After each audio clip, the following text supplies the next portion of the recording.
দেশি হাঁস, মুরগি, গরু, ছাগল সমস্ত কিছুই কিন্তু এই মুহূর্তে পর্যাপ্ত পরিমাণে অসুস্থ হচ্ছে। না শীত না গরম, এই সময়ে যেমন রাতে ঠান্ডা পড়ে দিনে গরম পড়ে, এই কারণের জন্য কিন্তু পশু পাখি রোগাক্রান্ত হয় বেশি, প্লাস মানুষও হয়। তবে তার থেকে বেশি অসুস্থ হচ্ছে পশু পাখিগুলা, হাঁস মুরগি গরু ছাগলগুলা। আর এই হাঁস মুরগি গরু ছাগল এই বসন্ত ঋতুতে যে পরিমাণে অসুস্থ হয়, বছরের 12 মাসে তার থেকে সব থেকে বেশি হাঁস মুরগি অসুস্থ হয় বসন্তের এই মাসে, বসন্ত ঋতুতে। তো এই সময়ে হাঁস মুরগিগুলো আসলে সুস্থ রাখা অনেকটা কষ্টকর। তো এই মুহূর্তে কি ওষুধ দিতে হবে এবং কোন কোন চিকিৎসা বা কিভাবে করলে হাঁস মুরগিগুলো সুস্থ রাখা যায়, এই বিষয়ে বেশ কিছু লোকই জানতে চেয়েছেন যে আপু আমাদের মুরগি অসুস্থ হচ্ছে, হাঁস অসুস্থ হচ্ছে, তো এক্ষেত্রে আমরা কি চিকিৎসা দিব। তো আজকের ভিডিওটাতে এই বিষয়েই আপনাদের যে প্রশ্নগুলো আছে তার উত্তরগুলো মিলবে। আশা করি মনোযোগ সহকারে দেখবেন। আসসালামু আলাইকুম, কেমন আছেন সবাই? আশা করি আল্লাহ তাআলার অশেষ রহমতে সবাই ভালো আছেন, সুস্থ আছেন। সদা সর্বদা সবাই ভালো থাকেন, সুস্থ থাকেন, সেই কামনাই রইল সকলের প্রতি। তো দেশি মুরগি এবং হাঁস অসুস্থ হওয়ার পিছনে কিছু নিজেদের কিছু কারণ থাকে, ভুল থাকে, আর কিছু হচ্ছে যে অসুস্থ, আর যাদের জীবন আছে, প্রাণ আছে, তাদেরও সুস্থ অসুস্থ দুইটাই আছে। তো নিজেদের বলতে যেটা হচ্ছে সেটা আপনারা শুরুতেই সকালবেলা কখনোই হাঁস বা হোক বা মুরগি হোক সকালে ঘুম দিয়ে ছাড়বেন না। ঘুম থেকে উঠে অনেকেই আছেন যে কুয়াশাটা না শুকাতেই মুরগিগুলা ছেড়ে দেন। এখন যেহেতু কুয়াশা শীতের শেষের দিক, বসন্ত ঋতু, তারপরেও দেখবেন যে সকালে কিন্তু পর্যাপ্ত পরিমাণে শিশির পড়ে থাকে ঘাসের ডগায়। তো এই যে শিশিরগুলা যখন হাঁস মুরগিতে খায় তখন কিন্তু হাঁস মুরগি পর্যাপ্ত পরিমাণে অসুস্থ হয়, ঠান্ডা লাগে, সর্দি লাগে, কাশি হয়। আর এই ঠান্ডা থেকে কিন্তু চুনা পায়খানা সৃষ্টি হয়, আর এই সময়ে হাঁস মুরগি কিন্তু এই কারণের জন্য খুবই অসুস্থ হয়। তো প্রথমত ছাড়বেন না, বেলা করে ছাড়ার চেষ্টা করবেন। শিশিরটা, ঘাসের ডগায় যে শিশির পড়ে সেটা শুকিয়ে যাওয়ার পরে দ্বিতীয়ত যে জায়গাটাতে রাখবেন সেই জায়গাটা পরিষ্কার পরিচ্ছন্ন রাখার চেষ্টা করবেন। কারণ যদি আপনার ঘরে অ্যামোনিয়া গ্যাস সৃষ্টি হয়, যদি কেউ আবদ্ধ অবস্থায় পালন করেন, অবশ্যই দিনের বেলা সেই ঘরের পর্দাগুলো তুলে দিতে হবে, ঘরের গ্যাসগুলা বের হয়ে যায় সেরকম পরিবেশ করে দিতে হবে, না হলে অ্যামোনিয়া গ্যাস সৃষ্টি হবে। আর যখনই অ্যামোনিয়া গ্যাসের সৃষ্টি হবে তখন আপনার হাঁস মুরগি পর্যাপ্ত পরিমাণে রোগ আক্রান্ত হবে, হাঁস হোক বা মুরগি হোক।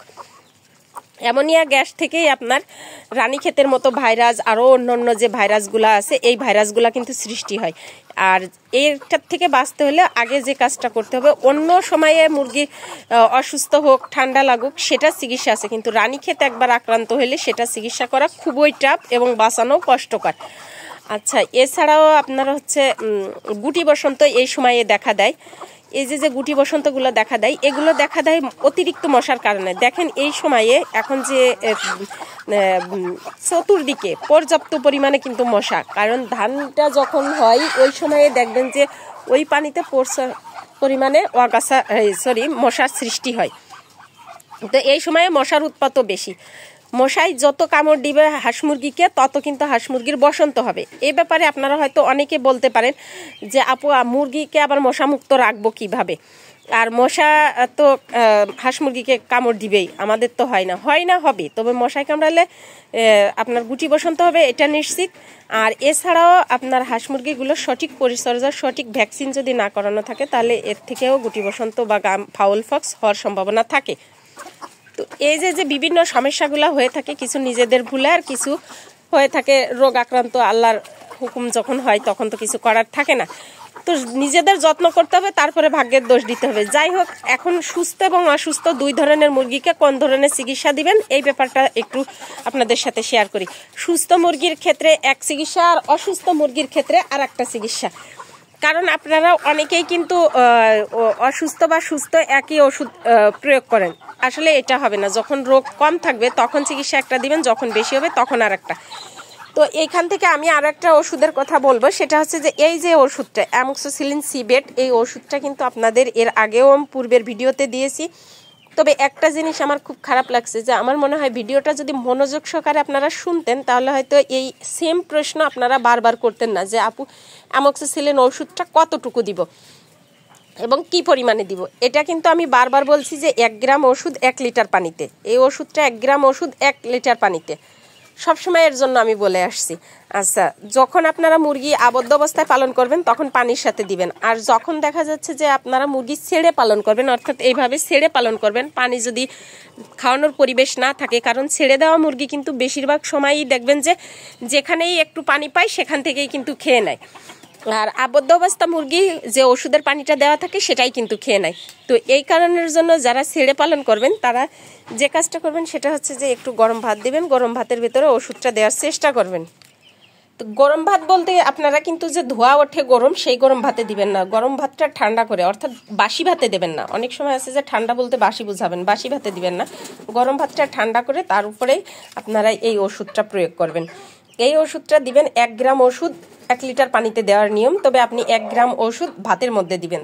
যদি আপনার মুরগির পরিমাণ বেশি হয়, হাঁসের পরিমাণ বেশি হয়, তাহলে আপনারা এইখানে ওষুধটা কম বেশ করে নেবেন, কম বেশ করে মিক্সার করে দিবেন। এই ওষুধটা দিবেন আপনারা হচ্ছে যখন মুরগি সুস্থ থাকে, সুস্থ অবস্থাতে প্রতি মাসে 3 দিন দিবেন।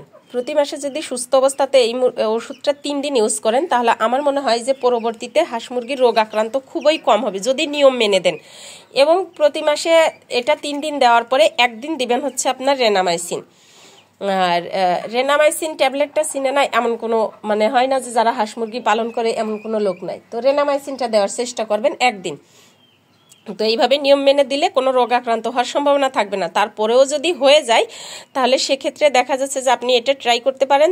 রোগ আক্রান্ত হওয়ার পরবর্তীতে এটা আপনারা তারপরে যে ওষুধটা দিবেন সেটা দিবেন হচ্ছে মাইক্রোনিট ওষুধটা দেওয়ার চেষ্টা করবেন। সুস্থ অবস্থাতে দিবেন অ্যামোক্সিসিলিন সিভেট, এবং অসুস্থ যদি বেশি হয়ে যায় তাহলে সেক্ষেত্রে দিবেন মাইক্রোনিট।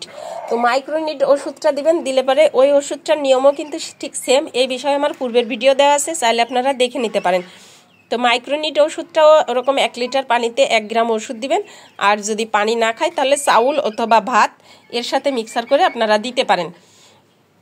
এটা আপনারা দেওয়ার চেষ্টা করবেন। আর যদি মুরগি শরীরে মাইক্রোনিট দেওয়ার পরেও যদি মনে হয় যে না হাঁস মুরগির শরীরে জ্বর আছে, তাপ আছে, তাহলে দেখা যাচ্ছে যে মাইক্রোনিটটা যদি বিকালে দেন তাহলে সকালের দিকে আপনারা একটু জ্বরের যে প্যারাসিটামল যে ট্যাবলেটগুলা, অর্থাৎ জ্বরের যে ওষুধগুলা আছে এই ওষুধগুলা দেওয়ার চেষ্টা করবেন।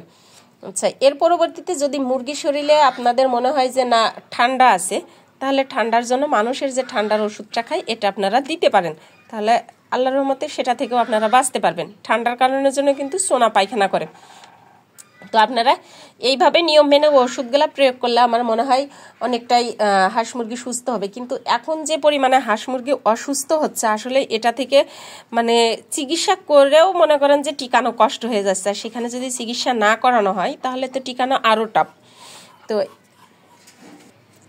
আমার যতটুকু পরিমাণ ঔষধের প্রয়োজন, অর্থাৎ আমার হাঁস মুরগি এখানে অনেক, সেই পরিমাণ অনুযায়ী কিন্তু আমি ওষুধটা দেখেন ভাতের উপর দিয়ে দিয়েছি। এখন এটাকে সুন্দর করে পানি দিয়ে মেখে হাঁস মুরগিকে দিয়ে নিব, দিলে কিন্তু সুন্দরভাবে খেয়ে নিবে। তো আপনারা চাইলে এইভাবে কিন্তু এই ওষুধটা দিতে পারেন যাদের মুরগি ছেড়ে পালন করেন, অর্থাৎ সুস্থ আছে তাদের অ্যামোক্সিসিলিন সিভেট দেন, আর যাদেরটা বেশি অসুস্থ হয়ে গেছে তারা মাইক্রোনিট ওষুধটা ইউজ করেন।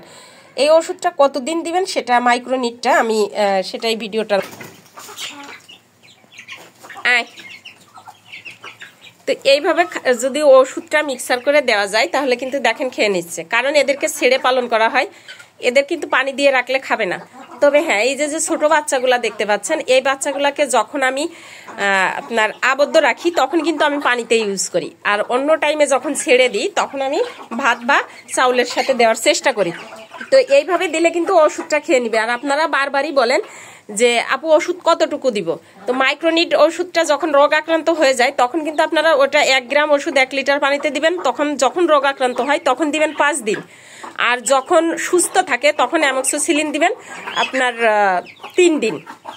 অ্যামোক্সিসিলিন ওষুধটা আপনার হালকা অসুস্থতেও দিতে পারবেন, কিন্তু যখন বেশি পর্যায়ে চলে যাবে তখন আপনারা মাইক্রোনিটটা ইউজ করবেন। তো এইভাবে যদি কম বেশ করে ওষুধগুলো আপনারা নিয়ম মেনে দেন তাহলে কিন্তু যে 100% যে বাঁচবে আসলে এটা বলা যায় না, কারণ অনেক বড় বড় ডিবিএম ডাক্তারদের কিন্তু যেসব খামার আছে তাদেরও কিন্তু হাঁস মুরগি পশু পাখি এ সময় পর্যাপ্ত পরিমাণে মারা গেছে।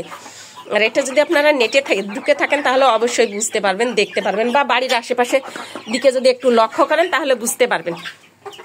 তো এই দেওয়ার ওষুধগুলা দিয়ে রাখলে সুস্থ থাকবে, ভালো থাকবে, এই ভরসা করেই আর কি মানুষ চিকিৎসাটা দিয়ে থাকে। তো আপনারা এই ধরনের চিকিৎসা যদি চান তাহলে দিতে পারেন হাঁস মুরগিকে সুস্থ রাখতে চাইলে। তবে আল্লাহর রহমতে আমার খামারে আমি পশু পাখিগুলার এই ওষুধগুলা দিয়ে আসছি। এবং আপনারা এর মধ্যে আরেকটা কথা বলি, সেটা হচ্ছে যে মুরগির নিয়ম মেনে আপনারা যখন বাচ্চা ফুটে তখন থেকে ছোট থেকে বড় পর্যন্ত নিয়ম মেনে ভ্যাকসিন করাবেন, তাহলে কিন্তু সেই মুরগিগুলোর অসুস্থ হওয়ার ভয় থাকবে খুবই কম।